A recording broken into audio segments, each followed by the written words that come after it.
Hello student, जैसा कि आप लोग DSSB की मॉडल पेपर सीरीज चल रही है जिसमें आप लोग ने अब तक 2 सेक्शन पढ़ चुके हैं। आज हम लोग अपना तीसरा सेक्शन जनरल एबिलिटी पढ़ेंगे और देखेंगे। जो हम लोग पढ़ेंगे वो आपके प्रीवियस ईयर क्वेश्चंस हैं जो आपके एग्जाम में पूछे जा चुके हैं, अब आगे भी आने के चांसेस हैं। चलिए स्टार्ट करते हैं हम लोग अपना टॉपिक जनरल एबिलिटी। पहला क्वेश्चन मेरा आ चुका है। पहला क्वेश्चन क्या कहना चाहता है? Ramesh and Suresh are brothers, Anjali is wife of Ramesh. Okay, ये ब्लड रिलेशन से क्वेश्चन आया है। यहां पे मैं क्या करूंगा कि मेल को एक सिंबल में डिनोट करूंगा और एक फीमेल को एक सिंबल से डिनोट करने की कोशिश करूंगा। मैं मेल को स्क्वायर बॉक्स से डिनोट करूंगा और फीमेल को मैं सर्कल से डिनोट करूंगा। तो सबसे पहले देखिए यहाँ पे रमेश और सुरेश 2 लोग हैं, तो एक मैं यहाँ पे रमेश को ले लेता हूं। ये रमेश हो गया, ये हो गया मेरा सुरेश हो गया। ओके, तो यहां पे आर ब्रदर, दोनों के दोनों क्या है, एक दूसरे से रिलेटेड है, दोनों भाई हैं, ब्रदर हैं। तो मैंने यहां पे लिख दिया एक दूसरे के भाई हैं। फिर उसके बाद यहां पर क्या बोल रहा है? Anjali is wife of Ramesh. Anjali जो है रमेश की वाइफ है। ओके, अंजलि जो है वो रमेश की वाइफ है। यहां पे मैंने लिख दिया अंजलि, ये क्या है? वाइफ है। किसकी है? रमेश की वाइफ है। Okay, Ragini and Alok are children of Vaishali. Vaishali एक तीसरी पर्सन आ रही है, यहां पे मैं उसको अलग से मेंशन करता हूं। यहां पे वैशाली एक अलग पर्सन आई है। And Ragini and Alok are children of Vaishali. इसके बच्चे हैं वैशाली के। कौन? आलोक, एक मेल है ये, और दूसरा मेरा है आलोक के अलावा रागिनी एक लड़की है जो इसकी बच्ची है। ओके, तो हमने सारा स्ट्रक्चर यहां पे बना लिया है। देखें तो अब यहां पे अगर हम देखें तो क्या बोल रहा है आगे? Who is the wife of Vaishali, who is the wife of Suresh. अब देखिए वैशाली जो है वो सुरेश की वाइफ है, Vaishali.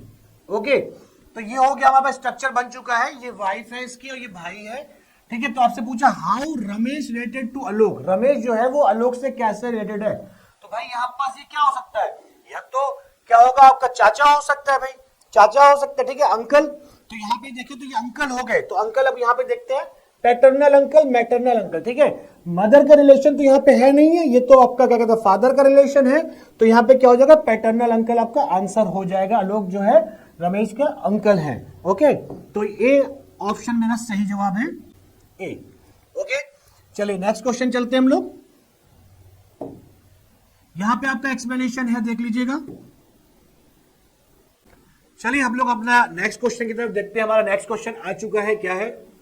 Sumaiya spend 60% of her monthly income on house hold items, 30% of the remaining on house rent and clothes and saves 30% of the remaining. देखिए remaining words बार बार आ रहा है, तो हम रिमेनिंग का ही परसेंट निकाल के चलेंगे। सबसे पहले ध्यान रखिए, हम क्या करते हैं 100% अपनी इनकम मान लेते हैं। अगर फर्स्ट 60% आपने खर्च कर दिया है तो मेरा कितना बचेगा? 40%। अब बोला 40 का कितना, रिमेनिंग का 30% खर्च कर रहा है, तो 40 का 30% निकालेंगे तो कितना होगा? 12 आएगा। सब्ट्रैक्ट करेंगे कितना हो जाएगा? 28। अब 28 का 30% एंड सेव 30% द रिमेनिंग, इसका 30% सेव कर रही है। ओके, तो 28 का 30% जब आप निकालेंगे, सेविंग है, ध्यान रखिएगा। तो 28 का 30% जो होगा वो होगा 8.4। इसका मतलब ये होगा कि 8.4% जो है वो क्या कर रही है? सेव कर रही है 8.4। बाकी सब खर्च हो जा रहा है, ये 8.4% जो है उसका सेविंग है। कितने में से? 60,000 रुपीज में। 60,000 का आप क्या करोगे? 8.4% निकाल दोगे अपॉन 100। अब 6 से मल्टीप्लाई करोगे, 6 4 जा 24, 6 8 जा 48, 50, 00 और 0.1 के बाद लग जाएगा, तो 5040 मेरा आंसर हो जाएगा। रिमेनिंग का कॉन्सेप्ट ध्यान रखिएगा, सब्ट्रैक्ट करके जो बचेगा उसका परसेंट निकालिएगा। 5040 मेरा आंसर हो गया। यहां पर आपको एक्सप्लेनेशन दिया हुआ है, आप चेक कर सकते हैं। नेक्स्ट क्वेश्चन मेरे पास आ चुका है। नेक्स्ट क्वेश्चन क्या कहना चाह रहा है? The number of chairs in each row of a seminar hall is equal to the total rows in the hall. देखिए जितनी रोज है उतनी ही चेयर उस सेमिनार हॉल में है। तो रोज और हॉल, रोज और चेयर दोनों इक्वल हैं। ध्यान रखिएगा जितनी रो आप लोगे उतनी ही चेयर लेनी पड़ेगी आपको। After removing 121 chairs from the hall there were 10,488 chairs left. देखिए जब भी ऐसा कॉन्सेप्ट आपके पास आ जाए तो दोनों वैल्यू को आप एक्स अज्यूम कर लीजिए। एक्स इंटू एक्स क्या हो जाएगा, एक्स स्क्वायर हो जाएगा। मतलब आपका नंबर ऑफ रोज भी एक्स है और चेयर भी एक्स है, दोनों को मल्टीप्लाई कर दिया तो टोटल चेयर्स आपके पास आ गई हैं, जिसमें से आपने क्या किया 121 चेयर्स को रिमूव किया है, हटाया है। तो 121 मैंने माइनस कर दिया, इक्वल्स टू कितना हो गया मेरे पास 10,488। तो x इज इक्वल्स टू मेरा कितना हो जाएगा, अंडर रूट, इन दोनों को ऐड कर लूंगा मैं। जब दोनों को मैं एडिशन लगाऊंगा तो रूट के अंदर मेरा कितना आ जाएगा, ये 9, 8 2 10, 4 5 6, 10609 आ रहा है। अब आप देखिए 9 जो है वो 3 के टेबल में आता है, 3 का स्क्वायर करने पे ही 9 आता है। तो इसका मतलब बाकी सब देखिए इवन नंबर है, तो मतलब मेरा आंसर जो हो गया किसका स्क्वायर रूट है, ये 103 का ही स्क्वायर रूट है। तो x के वैल्यू में 103, मतलब चेयर्स और रो दोनों के दोनों 103 है। ओके 103 मेरा आंसर हो गया। यहां पास सॉल्यूशन आपको दिया हुआ है, आप चेक कर सकते हैं। नेक्स्ट क्वेश्चन मेरे पास आ गया है, क्या बोलना चाह रहा है भाई, बोला सम बर्ड्स आर लिजर्ड्स। देखिए यहां पर मैं वेन डायग्राम बनाऊंगा इसका, ये बर्ड्स हो गई मेरी, बोला सम बर्ड्स आर लिजर्ड।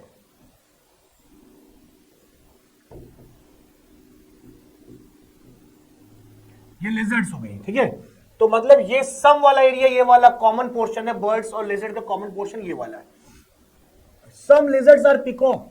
देखिए कुछ लिजर्ड्स जो है वो पिकॉक है। ध्यान समझिए कि यही मेन चीज है। अगर आपने, आपके यहां पे दो कंडीशन बनेगी, एक तो पिकॉक का आपका ऐसे बन जाएगा भाई, ठीक है, सम लिजर्ड्स आर पिकॉक, ये भी हो गया। एक आपका ऐसे भी बन सकता है कि कुछ बर्ड्स और कुछ लिजर्ड्स भी इंक्लूड हो जाए पिकॉक के अंदर। ध्यान रखिएगा इस चीज को। ओके ये डायग्राम मेरे पास बनेगा ऐसे, एक बार इधर से लूंगा मैं, एक बार इधर से काटूंगा, क्योंकि कुछ लिजर्ड्स मेरी बर्ड्स है, इसलिए मुझे यहां से बनाना जरूरी है। अब मैं कंक्लूजन पे आता हूं, बोल रहा है सम बर्ड्स आर पिकॉक। क्या कुछ बर्ड्स पिकॉक है? अगर इसके हिसाब से आओगे तो है, मगर इसके हिसाब से आओगे तो नहीं है। दोनों बैठने चाहिए कंडीशन। तो मतलब ये वाला कंक्लूजन मेरा गलत है। सम पिकॉक्स आर बर्ड्स, क्या कुछ पिकॉक बर्ड्स हैं? बिल्कुल यहां पास है, मगर यहां के हिसाब से नहीं है। तो मतलब दोनों फॉलो नहीं कर रहा है, neither conclusion one nor second. Okay दोनों के दोनों मेरे स्टेटमेंट क्या है, गलत है। ये भी रॉन्ग है, ये भी रॉन्ग है। तो मेरा फोर्थ ऑप्शन मेरा आंसर हो जाएगा, नीदर नॉर वाला। चलिए चेक करते हैं, यही रहा मेरा आंसर। यहां पे आपको एक्सप्लेनेशन दिया हुआ है, आप चेक कर सकते हैं, ठीक है। इन्होंने ऐसे बनाया हुआ है, मैंने वैसे बनाया है कि आपको एक लेना पड़ेगा दोनों साइड से, ठीक है। चलिए नेक्स्ट क्वेश्चन मेरे पास क्या आ गया है, अगला क्वेश्चन क्या है, 4 words have been given out of which 3 are alike. Okay 3 हमारे एक जैसे हैं, एक दूसरा अलग है, हमको डिफरेंट वाला पिक करना है। देखिए यहाँ पर रेड, ग्रीन, पिंक, ब्लू। अगर आप देखें तो ये मेरे क्या है, बेसिक कलर है, RGB मेरे बेसिक कलर है, और पिंक इसके में नहीं आता है। तो पिंक क्या हो गया, डिफरेंट हो गया। एक तो RGB का कॉन्सेप्ट से आप बता सकते हो, दूसरा मेरा कॉन्सेप्ट है आपका क्या, रेनबो का कॉन्सेप्ट भी है। अगर आप देखोगे तो रेनबो के कॉन्सेप्ट में रेड, ग्रीन, ब्लू आता है, मगर पिंक नहीं आता। ओके विबग्योर, विबग्योर अगर आप देखोगे, विबग्योर ये मेरा रेनबो का है। ओके तो यहां पे ब्लू भी आता है, ग्रीन भी आता है, रेड भी आता है, मगर पिंक नहीं आता। तो इसलिए पिंक क्या है, ऑड वन आउट है। ओके पिंक, यहां पे सॉल्यूशन है आपके पास। नेक्स्ट क्वेश्चन मेरे पास आ गया है, there are zebras and parrots in a zoo, by counting heads they are total of 90। Okay एक जू में एक जेब्रा है, कुछ जेब्रा है, कुछ पैरेट्स हैं, तो उनको काउंटिंग करने पे, उनके सरों को काउंटिंग करते तो 90 है, मतलब टोटल 90 एनिमल्स हैं जिसमें जेब्रा और पैरेट्स हैं। Okay, the number of legs, legs को काउंट करते हैं 210 है, 210 लेग्स हैं। देखिए यहाँ पे हम लोग लीनियर इक्वेशन से इस क्वेश्चन को कर सकते हैं, मगर मैं आपको एक शॉर्ट तरीका बताता हूं कि क्या करना है।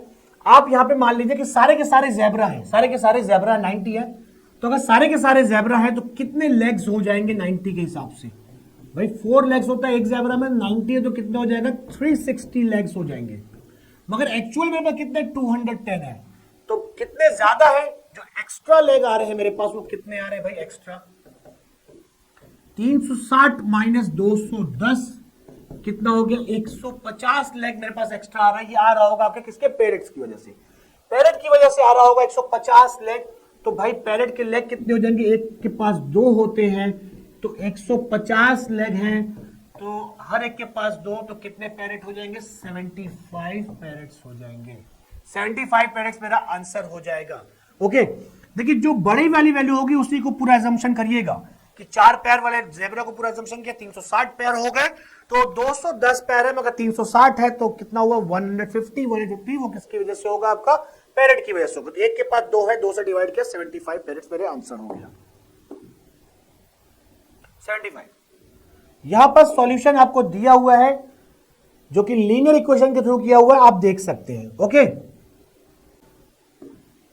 ओके, देखिए हमारे पास नेक्स्ट क्वेश्चन आ चुका है। अगला क्वेश्चन हमारा क्या कहना चाह रहा है? A total of 415 coins of 2 rupees and 5 rupees denomination make a sum of rupees 1550। देखिए 2 रुपए और 5 रुपए के टोटल आपके पास 415 कॉइन्स हैं, जिसका वर्थ जो है 1550 हो गया। आपको 5 रुपीज कॉइन के सिक्कों की संख्या निकालना है, नंबर्स निकालना है। आपको करना क्या होगा? देखिए ध्यान रखिए, हम एजम्पशन कर लेंगे कि 415 जो है मेरे सारे के सारे 2 रुपए के कॉइन है, सारे के सारे 2 रुपए के। तो 415 इंटू 2 मेरे पास कितना हो जाएगा? ये 830 रुपए हो जाएगा। अब फिर मैं इन्हीं 415 को 5 रुपए का एजम्पशन कर लूंगा, तो मेरे पास हो जाएगा 2075, 2075। ओके, अब देखिए इन दोनों की हेल्प से ये पैसा बना है, तो हम यहाँ पे एलिगेशन मेथड लगा देंगे। 830 2075 और कितना है जो रिजल्टेंट वैल्यू है जो इनकी वजह से बनी है उसको मैं बीच में रखूंगा, सेंटर पे रखूंगा। ध्यान रखिएगा इन दोनों के इंपैक्ट से ही बनी है, इनको मैं सब्ट्रैक्ट करूंगा। तो जब मैं सब्ट्रैक्ट करूंगा तो मेरे पास ये हो जाएगा 525 और यहां सब्ट्रैक्ट करूंगा तो मेरे पास कितना हो जाएगा? 720। 3 से अगर मैं काटूं इसको कितना हो जाएगा? 317 जा 51, 35 जा 15 और 3 से काटूंगा कितना हो जाएगा? ये 240।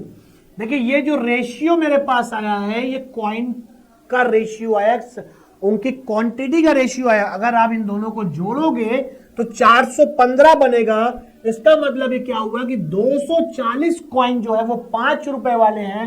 ये 5 रुपए वाला है, ये 2 रुपए वाला है और 2 रुपए वाले 175 है और 5 रुपए वाले 240 है।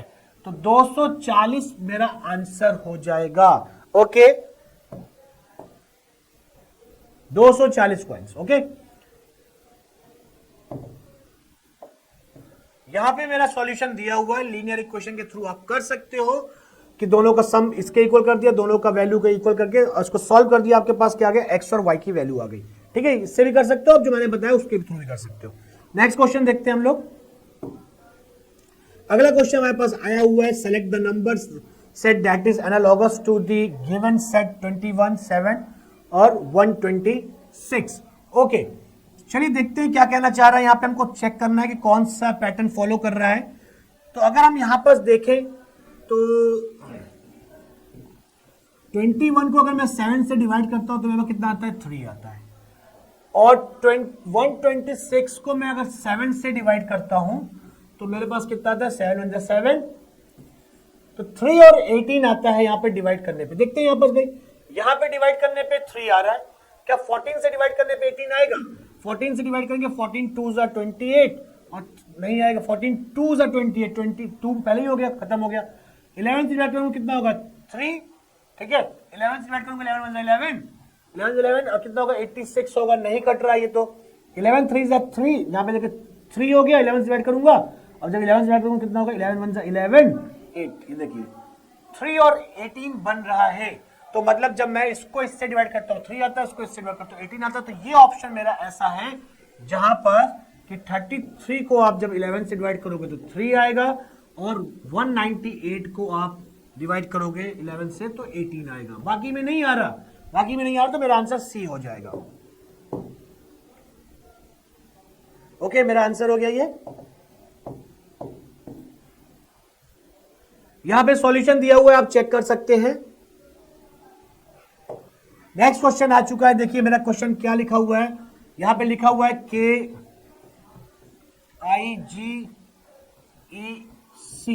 आपसे नेक्स्ट पूछ रहा है, देखिए इसका नंबरिंग कर लेते हैं। नंबरिंग कितना हो जाएगा, ये हो जाएगा मेरे पास 11, आई कितना होता है 9, ये कितना होता है 7, ये होता है 5, ये होता है 3। अब आप देखिए ये डिक्रीज हो रहा है, वैल्यू 2 2 2 2 2 कम हो रहा है, तो अगला क्या हो जाएगा मेरे पास ए आ जाएगा यहां पास 1। ठीक है, तो मेरा आंसर क्या हो जाएगा, ए हो जाएगा। ठीक है भाई, ए। यहां पे सॉल्यूशन दिया हुआ है, आप देख सकते हैं। नेक्स्ट क्वेश्चन मेरे पास आ गया, which of the following word is different from the rest in a certain manner. बोला इसमें से कौन सा डिफरेंट है। देखिए cow, goat, zebra and horse. अगर आप देखो तो काउ को पाला जाता है, गोट भी पाला जाता है, हॉर्स भी पाला जाता है, मगर जेब्रा को नहीं पाला जाता है। तो ये डोमेस्टिक एनिमल नहीं है, ये वाइल्ड एनिमल है, तो इसलिए जेब्रा क्या हो जाएगा, अलग हो जाएगा। ठीक है, तो सी मेरा आंसर हो जाएगा इसका, सी। यहां पे दिया हुआ डिस्क्रिप्शन आपको, आप देख सकते हो। नेक्स्ट क्वेश्चन मेरे पास आ चुका है, क्या बोल रहा है, power is to watt as mass is to. देखिए अगर यहां पे देखें तो पावर और वॉट, तो ये इसकी यूनिट है, तो मास का क्या हो जाएगा आपका, मास का क्या हो जाएगा, किलोग्राम हो जाएगा। मास का यूनिट क्या हो जाएगा आपका, किलोग्राम हो जाएगा, तो मेरा किलोग्राम आंसर हो जाएगा, किलोग्राम।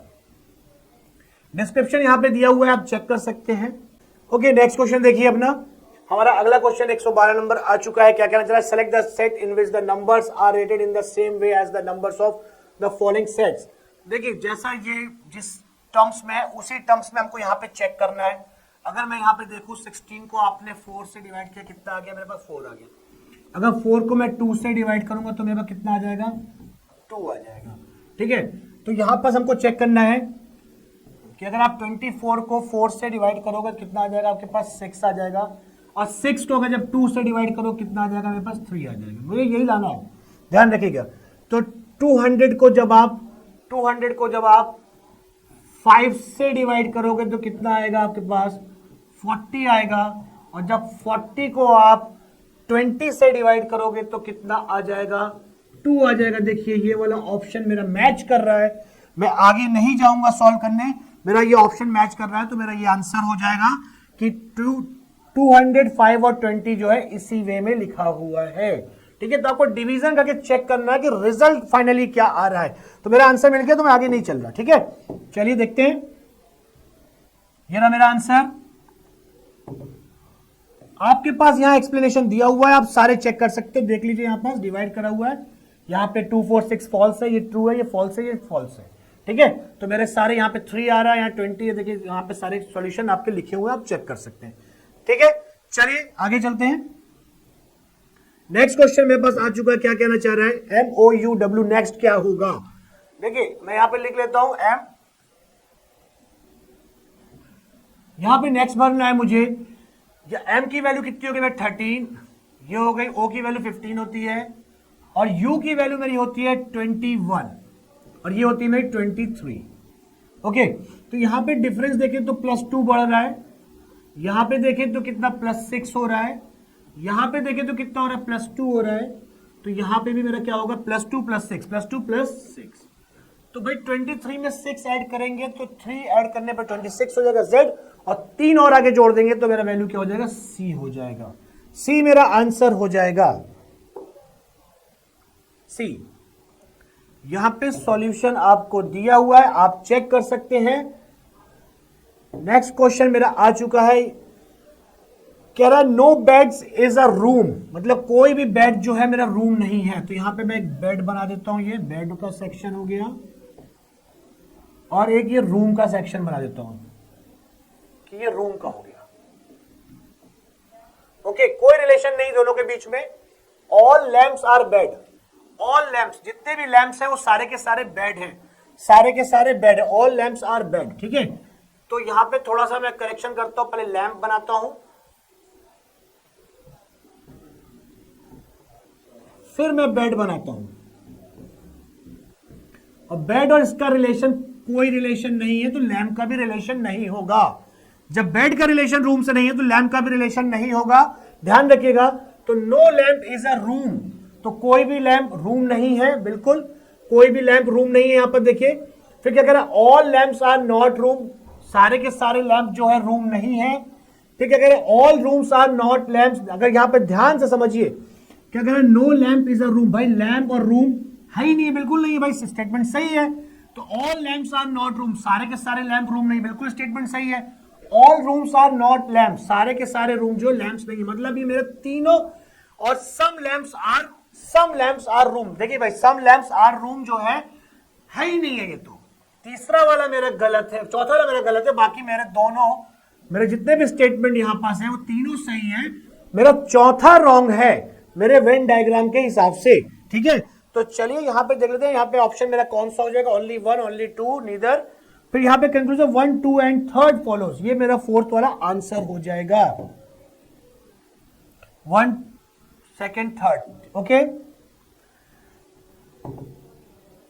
नेक्स्ट क्वेश्चन मेरे पास स्टेटमेंट है, यहां पर देख लीजिए, यहां पास मेरा एक्सप्लेनेशन दिया हुआ है, आप चेक कर सकते हैं, ओके। अगला क्वेश्चन मेरे पास आ चुका है, नेक्स्ट क्वेश्चन भी मेरा कुछ वैसा ही है।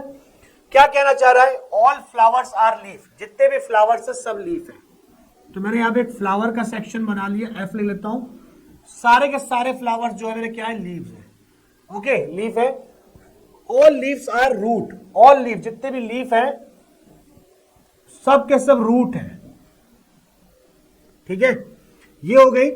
ध्यान रखिएगा ये सारे के सारे रूट हैं, ठीक है। अब यहां पे देखिए, ऑल रूट्स आर फ्लावर, क्या सारे के सारे रूट फ्लावर्स है? फ्लावर तो बस इतना सा है, रूट तो बहुत बड़ा है, तो नहीं है भाई, नहीं है। ऑल फ्लावर्स आर रूट, जितने भी फ्लावर्स हैं ऑल फ्लावर्स आर रूट, क्या है, बिल्कुल है, बिल्कुल है, ऑल फ्लावर्स आर रूट है, ठीक है, ये सही है मेरा। फिर क्या बोला, some roots are flowers, some roots, बिल्कुल है, देखिए कुछ रूट्स तो फ्लावर्स है ना, है। तो मेरा दूसरा और तीसरा सही है।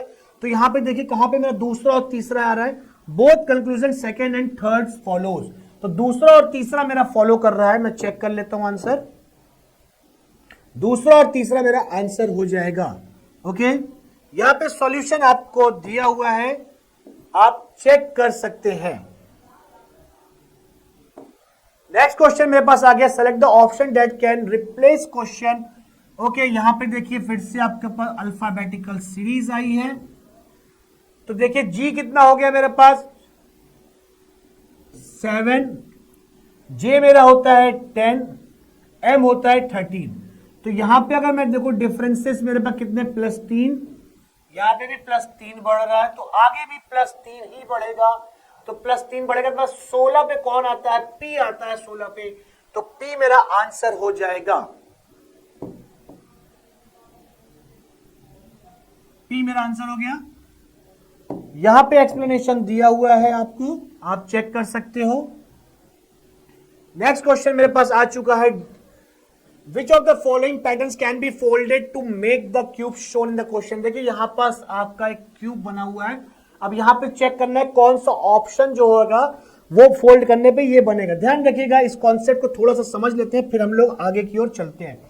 जब भी कॉन्सेप्ट ऐसा आता है, आपका ध्यान रखिएगा कि आपके जो सेक्शन होता है वो ऑल्टरनेटली होते हैं, ऑल्टरनेट जो होते हैं सेक्शन वो आमने सामने होते हैं। जैसे कि अगर हम यहां पे समझे तो ये वाला जो ब्लैंक वाला जो ऊपर वाला है हमारा, इसके लिए इसके सामने वाला पोर्शन ये वाला होगा, ये वाले के लिए हमारा ये वाला सामने वाला होगा, इस वाले के लिए हमारा ये वाला सामने होगा।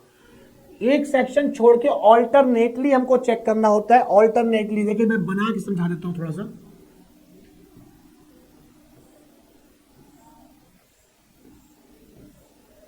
यहां पे मैं एक बना देता हूं, यहां पे मैं एक बना देता हूं, ठीक है। यहां 1 2 3 4, ये हो गया 5, ये हो गया 6, ओके। देखिए ध्यान समझिएगा कि यहां पे जो आमने सामने जो फेस होंगे वो एक छोड़ के दूसरा होगा, ये वाला फेस आमने सामने होगा, मतलब 1 के आमने सामने क्या होगा, 3 होगा, ठीक है।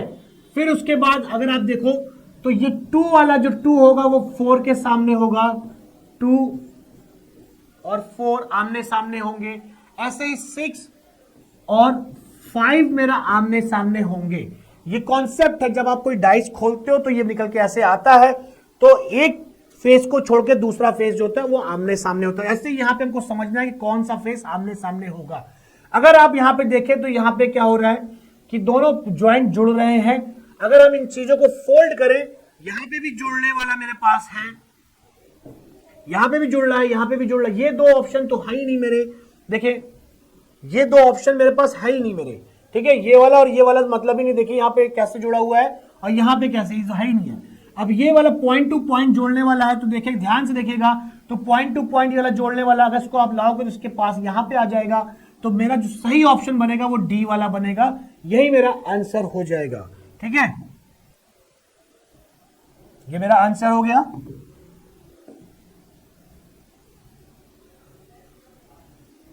नेक्स्ट क्वेश्चन मेरे पास आ चुका है। अगला क्वेश्चन क्या कहना चाह रहा है, देखिए पेपर फोल्डिंग का क्वेश्चन है। ये पेपर है, इसको पहले ऐसे फोल्ड किया गया, फिर इसको ऐसे फोल्ड किया गया, अब यहां पे छेद कर दिया गया। अब जब यहां पे छेद किया गया, जब इसको आप ऐसे खोलोगे, पहले ऐसे खुलेगा, जब ये ऐसे खुलेगा इधर की ओर, तो पहले ऐसे 2 आएंगे, ऐसे हाफ में पहले ऐसे 2 आएंगे, फिर जब आप इसको ऐसे खोलोगे तो 2 यहां पे भी आ जाएंगे ऐसे। तो देखिए कौन सा मेरे अगल बगल 4 वाला बन रहा है, देखिए बीच में है, ध्यान रखिएगा, ये कॉर्नर वाला नहीं जाएगा, ये सेंटर पे, ध्यान रखिए बीच में है, इस जगह नहीं छेद किया गया, इस जगह किया गया। तो मेरा आंसर क्या हो जाएगा, सी मेरा आंसर हो जाएगा, सी मेरा आंसर हो गया।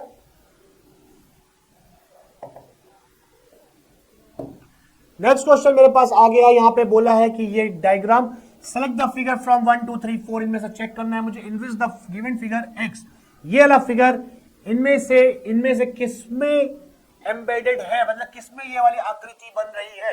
अगर आप ध्यान से देखें तो पहला ही नंबर मेरा, देखिए यहां पर ध्यान से इसको मिलाइए, तो पूरा का पूरा ये वाला फॉर्मेशन इसके अंदर आ रहा है, इसके अंदर नहीं आ रहा है। देखिए इसके अंदर क्यों नहीं आ रहा है, क्योंकि इसके अंदर ये वाली लाइन नहीं आ पा रही है, ये वाली लाइन, ठीक है। तो यहां पे अगर हम देखें तो ये फर्स्ट ऑप्शन मेरा आंसर हो जाएगा। बस आपको देखना है कि किसके अंदर आ रहा है, फर्स्ट ऑप्शन मेरा आंसर हो जाएगा, ठीक है, फर्स्ट ऑप्शन इसमें, ये रहा मेरा आंसर।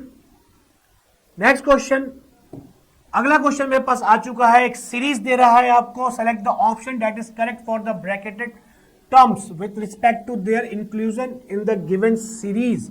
यहां पे बोला है कि आपको चेक करना है कि इन ब्रैकेट टर्म में क्या ये सही है कि नहीं। यहां पे ऑप्शन दिया, both the bracket terms are correct, both the bracket terms are incorrect, the first bracket term is correct and the second term is incorrect, the first bracket term is incorrect and the second term is correct।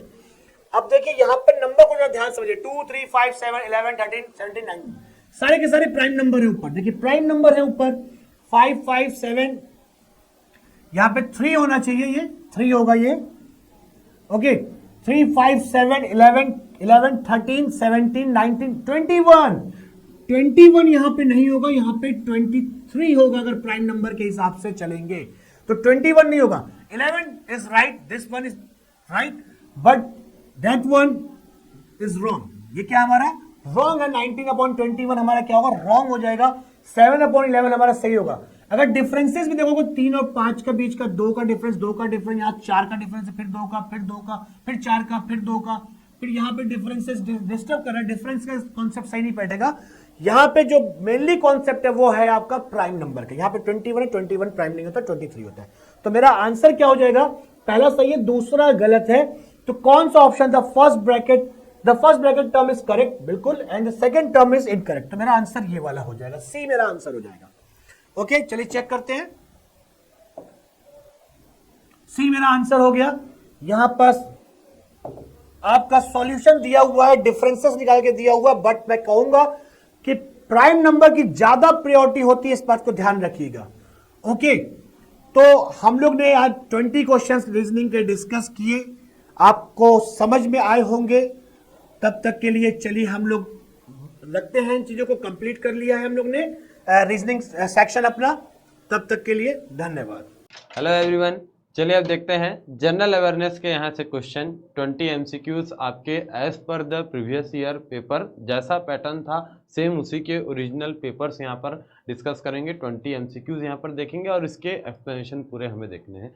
कौन कौन से question आए थे 2021 में देखते हैं। पहला question है यहाँ पर, जस्टिस NV रमनन, ये चीफ जस्टिस ऑफ इंडिया इन्हें बनाया गया था 2021 में, अप्रैल 2021 में इन्हें चीफ जस्टिस ऑफ इंडिया। अगर हम बात करते हैं तो जितने अभी कोर्ट से रिलेटेड या जितने भी पोस्ट होते हैं, हाई कोर्ट, सुप्रीम कोर्ट बात करें, इन सभी में सबसे ऊपर का पोस्ट होता है चीफ जस्टिस ऑफ इंडिया। ठीक है, तो चीफ जस्टिस ऑफ इंडिया एक ही होते हैं जो इन सभी के हेड रहते हैं। इन्हें बनाया गया था 2021 अप्रैल में चीफ जस्टिस ऑफ इंडिया। इनका नंबर बताइएगा, कौन से नंबर के चीफ जस्टिस थे। CJI की मैं बात करूं, कौन सा नंबर इनका था, serial number 45th, 47th, 48th या 50। तो ये हो जाएंगे 48th नंबर के। ठीक है, इसके बाद 49 एंड 50। आज के डेट पर बात करते हैं तो 50th नंबर के हमारे पास अभी CJI की बात करें तो अभी इंडिया एट प्रेजेंट में 50th नंबर ऑफ CJI में चल रहे हैं, जो कि धनंजय यशवंत जी हैं। ये हो गए आपके 48 नंबर में। इनका अपॉइंटमेंट हुआ था, स्टार्टिंग हुआ था 24 अप्रैल 2021 और 24 अगस्त 2022, यानी एक साल 124 दिन तक के लिए ये वैलिड रहे हैं। आंध्र प्रदेश हाई कोर्ट में इनकी पोस्टिंग थी और किसके द्वारा अपॉइंट किए गए थे, तो हमेशा ध्यान रखेंगे CJI का अपॉइंटमेंट हमेशा प्रेसिडेंट ही करते हैं, तो रामनाथ कोविंद के द्वारा किए गए थे। लेकिन अगर अभी इनकी बात करते हैं, जब से यहाँ प्रेसिडेंट चेंज हुए हैं तब से अभी इनका अपॉइंटमेंट नए प्रेसिडेंट द्रौपदी मुर्मू जी के द्वारा किया जा रहा है। क्लियर है। आगे जैसे भी CJI आते जाएंगे आपको यहाँ पर अपडेशन भी मिल जाएगा, ऐसे टाइप के भी क्वेश्चन यहाँ पर मिलते हैं, ये भी आपको ध्यान में रखना है। आगे देखते हैं, who among the following was the first chairperson of Lokpal. ठीक है, लोकपाल के पहले चेयरपर्सन का नाम आपको बताना है। Shri justice Ranjan Gogoi, Shri justice Pinaki Chandra Ghosh, Shri justice Arun Mishra and Shri justice Vikram Nath. चलिए कुछ हिस्ट्री से भी क्वेश्चन है। ठीक है, कुछ हिस्ट्री आप बोल सकते हैं अभी करेंटली जो हुए हैं। ऐसे पॉलिटिक्स से चीज़ें भी आपको ध्यान में रखनी है, जस्टिस से रिलेटेड चीज़ें भी यहाँ पर आपको बिल्कुल ध्यान में रखते हुए चलना है, क्योंकि यहाँ से क्वेश्चन हमेशा बनता है। नेशनल लेवल पर है देखिए तो ऐसे क्वेश्चन बनेंगे ही बनेंगे। यहाँ बात करें सबसे पहले लोकपाल, अगर आपसे कोई पूछ रहा है, पहले लोकपाल के चेयरपर्सन तो आ जाएंगे आपके पिनाकी चंद्र घोष जी। ठीक है, सबसे पहले इन्हें अपॉइंट किया गया था। किसके द्वारा अपॉइंटमेंट किया जाएगा, तो ध्यान रखेंगे ये जो पोस्ट होते हैं इनका अपॉइंटमेंट प्रेसिडेंट ऑफ इंडिया के द्वारा डायरेक्ट होता है। ठीक है, यहाँ पर किसी तरीके का कोई इलेक्शन यहाँ नहीं होता है, डायरेक्ट प्रेसिडेंट ऑफ इंडिया ही इन्हें अपॉइंट करते हैं। आगे देखते हैं, यहाँ पर क्वेश्चन क्या आ रहा है, गवर्नमेंट स्कीम से। अच्छा, एम्स की बात करें, ESIC की बात करें, DSSB की बात करें, ये जितने भी तरीके के ये ऐसे एग्ज़ाम्स होते हैं जहाँ पर नॉन फार्मर पर्सन से जनरल अवेयरनेस टाइप के क्वेश्चन आते हैं, उसमें एक सबसे कॉमन चीज़ देखा गया है कि यहाँ पर गवर्नमेंट स्कीम से हमेशा क्वेश्चन आते ही हैं।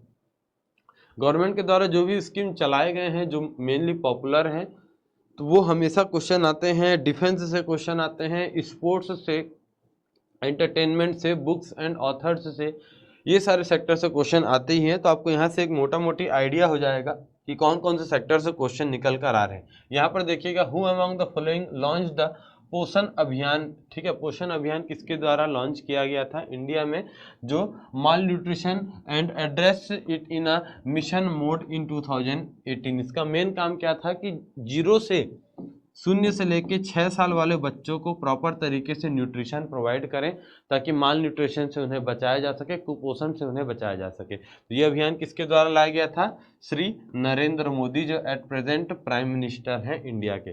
ठीक है, चलो ध्यान रखेंगे इन सभी योजनाओं को, आपको ध्यान रखना है। ये सभी आपको कहाँ पर मिलेंगे, रेगुलर जितने भी न्यूज़ चल रहे हैं इन सभी से आपको बिल्कुल अपडेट होते हुए चलना है। इवन मेरा तो ये सजेशन है, जितने भी जैसे प्राइम मिनिस्टर हो गए, प्रेसिडेंट हो गए, गवर्नर हो गए, इनके ऑफिशियल आईडीज़ को आप फॉलो करके रखें, क्योंकि यहाँ पर रेगुलर बेसिस पर जो भी सिचुएशन हो रहा है, जो भी प्रोजेक्ट आ रहे हैं नए, जो भी स्कीम हो रहा है, या जहाँ पर किसी तरीके का काउंसिल हुआ, कुछ मीटिंग हुआ, ये सारी चीज़ें अपने ऑफिशियल इंस्टाग्राम आईडी या ऑफिशियल फेसबुक आईडी में या ट्विटर में ये जरूर से पोस्ट करते हैं। तो आपको इनमें से कम आप रेगुलर ज्वाइन हो सकते हैं, आपको पता चलते जाएगा कि कहाँ पर क्या हो रहा है, क्या कुछ पोस्ट आ रहे हैं, कहाँ से कैसा स्कीम चला है, कौन से गवर्नमेंट स्कीम आए हैं, ये सारी चीज़ें आप अपडेटेड रहेंगे, ये आपको ज़रूर से करना चाहिए।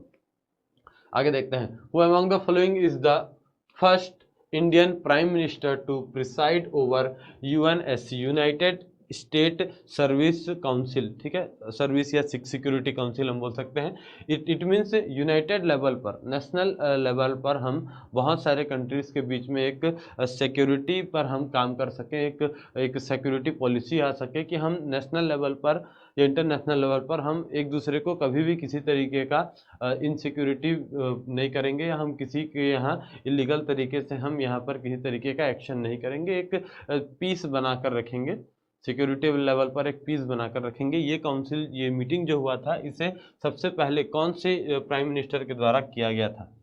इंदिरा गांधी, IK गुजराल, मनमोहन सिंह या नरेंद्र मोदी?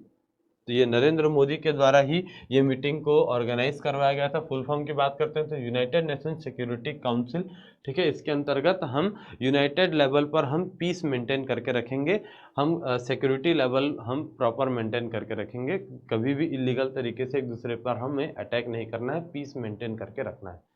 क्लियर है? आगे देखते हैं, अगला क्वेश्चन है उच्चतर आविष्कार योजना, ठीक है। उच्चतर आविष्कार, देखिए फिर से गवर्नमेंट स्कीम से क्वेश्चन आ गया, ठीक है।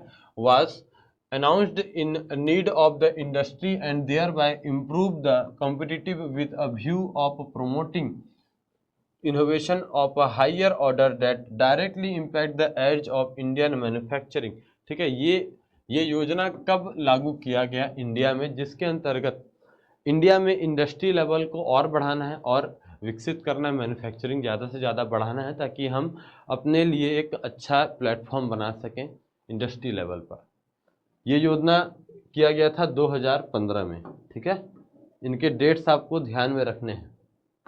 कोई भी योजना आ रहा है, कोई भी स्कीम आ रहा है, कब हुआ था और किसके द्वारा हुआ था और उसका मेन ऑब्जेक्टिव क्या है, ये आपको ज़रूर से ध्यान में रखना है। डेट उसका याद रखेंगे, डेट नहीं हो सकता तो आप मंथ या ईयर याद कर सकते हैं।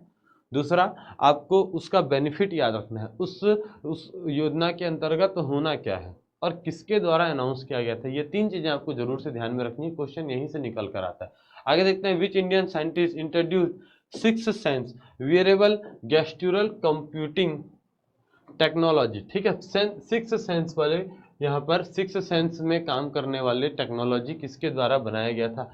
प्रणव मिस्त्री, संजीनी कुंडू, दिनेश भंडारा या जगदीश चतुर्वेदी? तो किसके द्वारा किया गया था ये? प्रणब मिस्त्री, ध्यान रखना है, प्रणब मिस्त्री 2009 में, जिसके अंतर्गत ऐसा टेक्नोलॉजी बनाया गया जो वेदर के हिसाब से खुद ही से रिएक्ट कर सकता है। सिक्स सेंस, अगर पर्सन कुछ सोच रहा है, कुछ करना चाह रहा है, तो वैसे ही वो मशीन्स मूव करेंगे, वैसे ही वो रोबोट्स मूव करेंगे। ऐसे टेक्नोलॉजी को डेवलप किया गया था इनके द्वारा 2009 के अंतर्गत, ठीक है। चलो अगला क्वेश्चन देखते हैं 2018 से। अब यहाँ पर साइंटिस्ट, या अगर हम बात करते हैं नोबल प्राइज, ऐसे बहुत सारे जो नेशनल या इंटरनेशनल लेवल के जो प्राइजेस रहते हैं, उन प्राइज सेरेमनी से भी कई बार क्वेश्चन हमें देखने को मिलते हैं। यहाँ पर क्वेश्चन पूछा गया है, who among the following has been honoured with the scientific and engineering academy award, ठीक है। कहाँ पर अवार्ड किया गया था? At the Oscar scientific and technical award 2028 के अंतर्गत ये अवार्ड किसे दिया गया था? कहाँ पर हुआ था?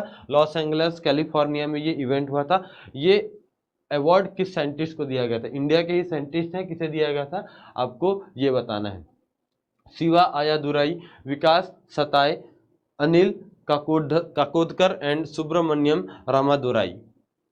तो ये अवार्ड दिया गया था विकास सथाये को, ठीक है। विकास सथाये को कब हुआ था? तो 2018 में, ध्यान रखना है। कहाँ पर हुआ था? लॉस एंजल्स कैलिफोर्निया में हुआ था, ठीक है। Oscar scientific and technical awards 2018 के अंतर्गत इन्हें ये अवार्ड मिला था, ये आपको ध्यान रखना है। साथ ही साथ देखिए, नोबेल प्राइज पर भी आप यहाँ पर जरूर से पढ़ के जाएंगे, क्योंकि अभी जो नोबेल प्राइज मिला हुआ है उसके बेसिस पर किन साइंटिस्ट को किन फील्ड में मिला है, ये भी आपको ध्यान में रखना है, क्वेश्चन यहाँ से बनता है, ठीक है। चलो आगे देखते हैं, which district among the following had the highest average literacy rate as per the census 2011।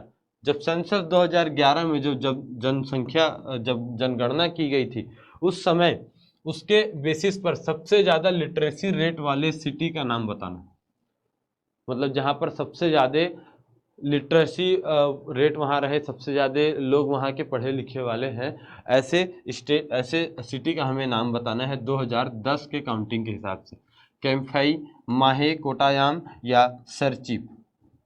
क्या जाएगा? सरचिप। और ये सरचिप अभी भी इसे मेंटेन करके रखा है। सरचिप मिजोरम की एक सिटी है। यहाँ पर हम बात करते हैं तो लिटरेसी रेट आज के डेट पर 93.8 समथिंग इस परसेंटेज के बराबर है। इट मीन्स इतने लोग यहाँ के पढ़े लिखे हैं, ठीक है। हाईएस्ट लिटरेसी रेट अगर सिटी की बात करें तो सरपिच, अगर स्टेट की बात करता हूँ तो क्या हो जाएगा? केरला, ठीक है, ध्यान रखना है, दोनों में अंतर है। सरपिच कहाँ जाएगा? मिजोरम, और 98.23 98.23, ठीक है, सॉरी मैंने 93 बताया था, 98.23 उस समय पर था, ठीक है। चलिए, और अभी भी ये मेंटेन करके रखा है। अगर अभी भी आप सर्च करेंगे तो ऑल ओवर इंडिया में यही एक ऐसा डिस्ट्रिक्ट है जहां लिटरेसी रेट सबसे ज़्यादा है। ओके, आगे देखते हैं। और tribal health and nutrition portal has been launched by the name of which by ministry of tribal affairs in August 2020। अगस्त 2020 में ट्राइबल अफेयर के द्वारा, मिनिस्ट्री ऑफ ट्राइबल अफेयर के द्वारा एक स्कीम जारी की गई थी, tribal health and nutrition portal, ठीक है। एक पोर्टल बनाया गया था। इस पोर्टल का नाम आपको बताना है स्वास्थ्य, अलेख, पोषण या ताकत। किसी भी तरीके का स्कीम आता है, किसी तरीके का कोई पोर्टल बनता है तो हमेशा उसके लिए एक पर्टिकुलर नेम डिज़ाइन किया जाता है। यहाँ पर आपको इसका नाम बताना है, क्या आ जाएगा? स्वास्थ्य, ठीक है। इसके अंतर्गत यहाँ पर भी हमें क्या करना है, देखिए ट्राइबल एरिया में जितने ट्राइबल पीपल्स हैं जहाँ पर प्रॉपर फैसिलिटीज़ नहीं पहुँच पाती हैं वहाँ पर हमें न्यूट्रिशन एंड हेल्थ फैसिलिटीज़ पहुँचानी है ताकि वहाँ के भी सारे बच्चे और सारे पॉपुलेशन पूरी तरीके से स्वस्थ रहें, ठीक है। चलो अगला क्वेश्चन देखते हैं, 2021 से है। द इंडियन एयरफोर्स, ठीक है, Indian air force and air force of which country, किस कंट्री, इन दोनों के बीच एयर एक्सरसाइज किया गया था।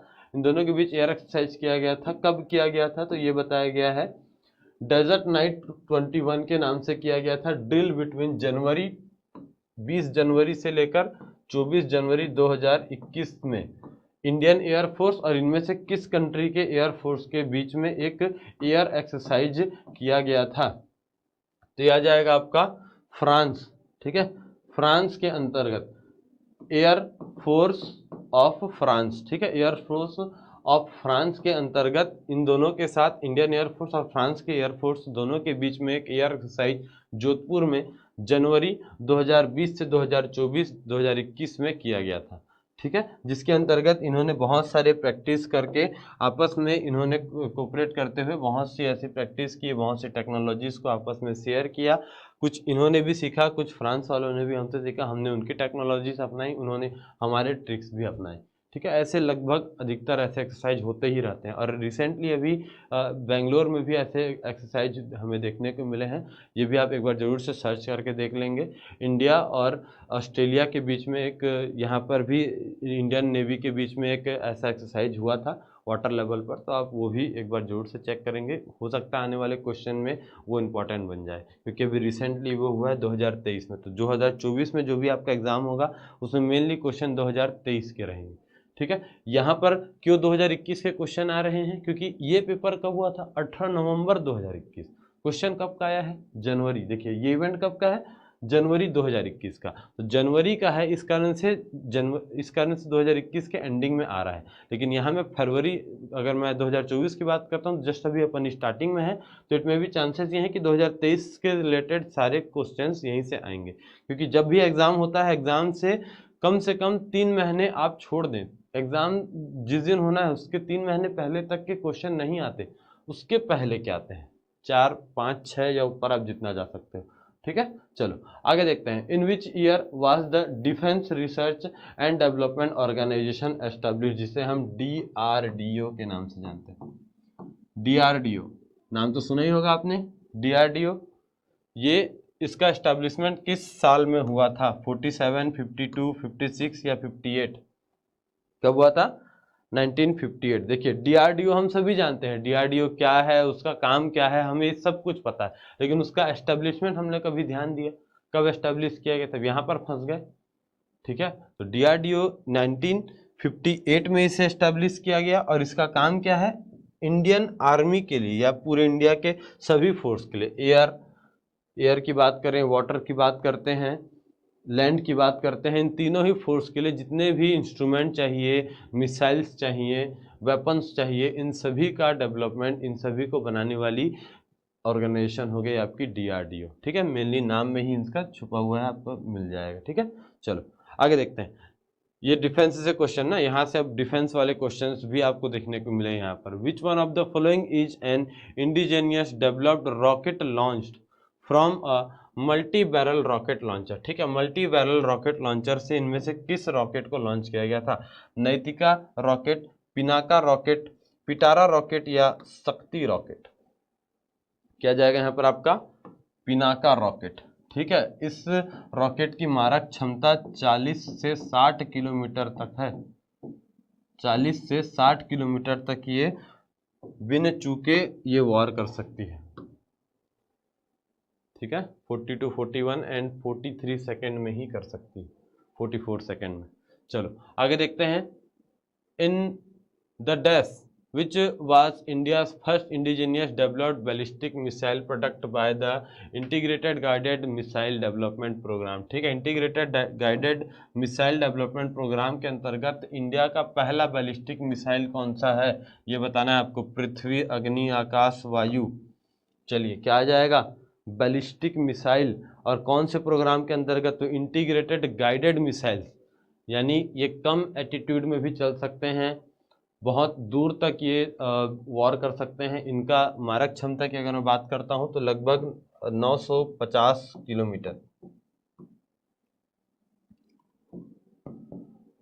और अगर इनके वेट की मैं बात करता हूं तो लगभग 1000 किलो तक ये 1000 किलो तक ये वेट भी साथ में लेकर जा सकते हैं। ठीक है, ये हो जाएगा आपका पृथ्वी। क्या जाएगा? पृथ्वी। चलिए, बैलिस्टिक मिसाइल पृथ्वी पहला ध्यान में आपको रखना है। आगे देखते हैं। India first indigenous dash is a IAC. IAC मतलब क्या क्या समझते हैं? Indigenous aircraft. ठीक है, एयरक्राफ्ट क्या गया यहाँ पर? एयरक्राफ्ट। इंडिया का पहला एयरक्राफ्ट, इंडिजीनियस एयरक्राफ्ट क्या आ जाएगा? आईएनएस विक्रांत, जो लगभग 260 मीटर लंबा है, 260 मीटर लंबा है। और सी लेवल पर, समुद्र में अगर कभी वॉर चल रहा है तो हमें, अब समुद्र में वॉर चल रहा है, हमें एक एरिया से दूसरे एरिया तक हमारे वेपन्स लेके जाने हैं, हमारे फ्लाइट्स लेके जाने हैं, हमारे जितने रॉकेट्स हैं, जितने मिसाइल्स हैं, फाइटर जेट हैं, इसे हमें एक एरिया से दूसरे एरिया लेके जाने हैं। तो हम कैसे करेंगे? इस आईएनएस विक्रांत में हम लेकर जा सकते हैं। ठीक है, ये एक कैरियर भी है, एयरक्राफ्ट कैरियर है, क्योंकि इसमें बहुत सारे हम एयरक्राफ्ट यहाँ पर रख सकते हैं, बहुत सारे हम यहाँ पर फाइटर जेट्स भी रख सकते हैं। और यहाँ इतना लंबा बनाया भी इसलिए गया है ताकि यहाँ से हम चलते हुए, ये चल रहा है लेकिन उसके साथ ही साथ हम यहाँ से लैंड ऑफ भी कर सकते हैं, या हम यहाँ पर टेक ऑफ भी कर सकते हैं, या हम यहाँ पर लैंड भी कर सकते हैं। ठीक है, तो इस फैसिलिटी के साथ इसे बनाया गया है।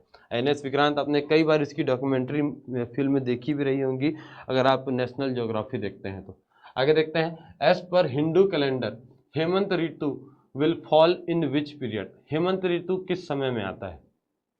जनवरी मार्च में आता है, mid July to September, mid October to December, या अप्रैल जनवरी? हेमंत यानी क्या आता है? ठंड। ठीक है, ठंड का मौसम कब आता है? अक्टूबर दिसंबर में स्टार्ट हो जाता है। ठीक है, चलिए ये टेबल आप ध्यान में रखते हुए चलेंगे। ओके, आगे देखते हैं। Which one of the following state is located in the western Himalayas? Western Himalayas, जिस साइड अर्थक्वेक ज़्यादा आते हैं, लैंडस्लाइड ज़्यादा होता है, वेस्टर्न हिमालयस के साइड कौन कौन से या कौन से आपके स्टेट हैं यहाँ आपको बताना है? अरुणाचल प्रदेश, नागालैंड, उत्तराखंड या मिजोरम? तो क्या आएगा यहाँ पर आपका? उत्तराखंड। मिजोरम की बात करते हैं तो ईस्ट की ओर आ जाएंगे, ठीक है, इस साइड, वेस्टर्न इस साइड। उत्तराखंड की बात करें, जम्मू कश्मीर की बात करते हैं, हिमाचल प्रदेश, ये सभी आपके वेस्ट साइड आ जाते हैं। अर्थक्वेक एंड लैंडस्लाइड यहाँ पर सबसे ज़्यादा होते हैं, ज़्यादा होने के यहाँ पर चांसेस रहते हैं। ओके, आगे देखते हैं। In which state will you find the river Lachen, Lachung, Rangit and Rangpo? ये 4 रिवर हमें कहाँ, किस स्टेट में देखने को मिलेंगे? सिक्किम, झारखंड, असम या छत्तीसगढ़? क्या जाएंगे? सभी आपके सिक्किम में, ठीक है। बहुत ही ठंडी नदियाँ होती है यहाँ पर, लगभग आप देख सकते हैं आइस भी जमी रहती है। ये कहाँ पर मिलेगा आपको? मेनली सिक्किम के रेंज में, सिक्किम डिस्ट्रिक्ट में ही, ये सिक्किम स्टेट में ही सारे रिवर्स आपको देखने को मिल जाते हैं। आगे देखते हैं। In which year was the first census of independent India done? ठीक है, आज़ादी के बाद, इंडिपेंडेंट इंडिया मतलब समझते क्या है, आज़ादी के बाद सबसे पहला जनगणना कब किया गया था? सेंसस मतलब क्या होता है? जनगणना, ठीक है। जनगणना में पूरे ऑल ओवर इंडिया के सारे पॉपुलेशंस को ऐड किया जाता है, सारे पॉपुलेशंस को यहाँ पर जोड़ा जाता है। तो ये कब किया गया था, हमें ये बताना है। सबसे पहला जनगणना इंडिपेंडेंस के बाद, 49, 51, 54 या 47? क्या जाएगा? 51। सबसे पहला 51 में किया गया था, और हर 10 साल के बाद ये किया जाता है। तो इस हिसाब से 2021 में होना था, लेकिन 2021 में क्योंकि कोविड-19 आया, कोविड-19 आने के कारण बहुत से लोगों का आकस्मिक देहांत हो गया। इस कारण से वहाँ पर पॉपुलेशन, क्योंकि अगर हम फिर 2021 में स्टार्ट हुआ था, उस समय अगर हमने काउंटिंग किया होता तो ऐसा होता कि एक तो काउंटिंग करने के लिए घर जाना पड़ता, और घर जाते तो फिर स्प्रेड होने के चांसेस थे, ऐसे उस समय लॉकडाउन चल रहे थे।